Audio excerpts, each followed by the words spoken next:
προσιλωμένοι στις υποσχέσεις μας να συνεχίσουμε το έργο του Κωνσταντίνου Παπα-Νικόλα για υγεία οικολογία, σας καλούμε στο θεραπευτήριο της φύσης για να βιώσετε την αναγέννηση του οργανισμού σας, να νιώσετε ευεξία με τις μεθόδους αποτοξίνωσης, από τις τοξίνες, δηλητήρια που εισέρχονται καθημερινά μέσα σας, με τον αέρα που αναπνέετε, με τις τροφές που τρώτε, με τις σκέψεις και το καθημερινό άγχος.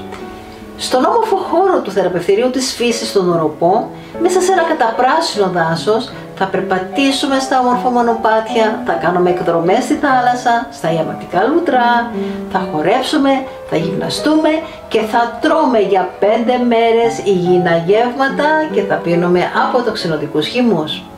Και όλα αυτά προσαρμοσμένα στις προσωπικές σας ανάγκες. Οι θέσεις είναι περιορισμένες για να μπορέσουμε να ασχοληθούμε προσωπικά με τον καθένα από εσάς και να σας οδηγήσουμε στο μονοπάτι της υγείας, της ευεξίας και της μακροζωίας. Γι' αυτό δηλώστε συμμετοχή έγκαιρα. Σας περιμένουμε!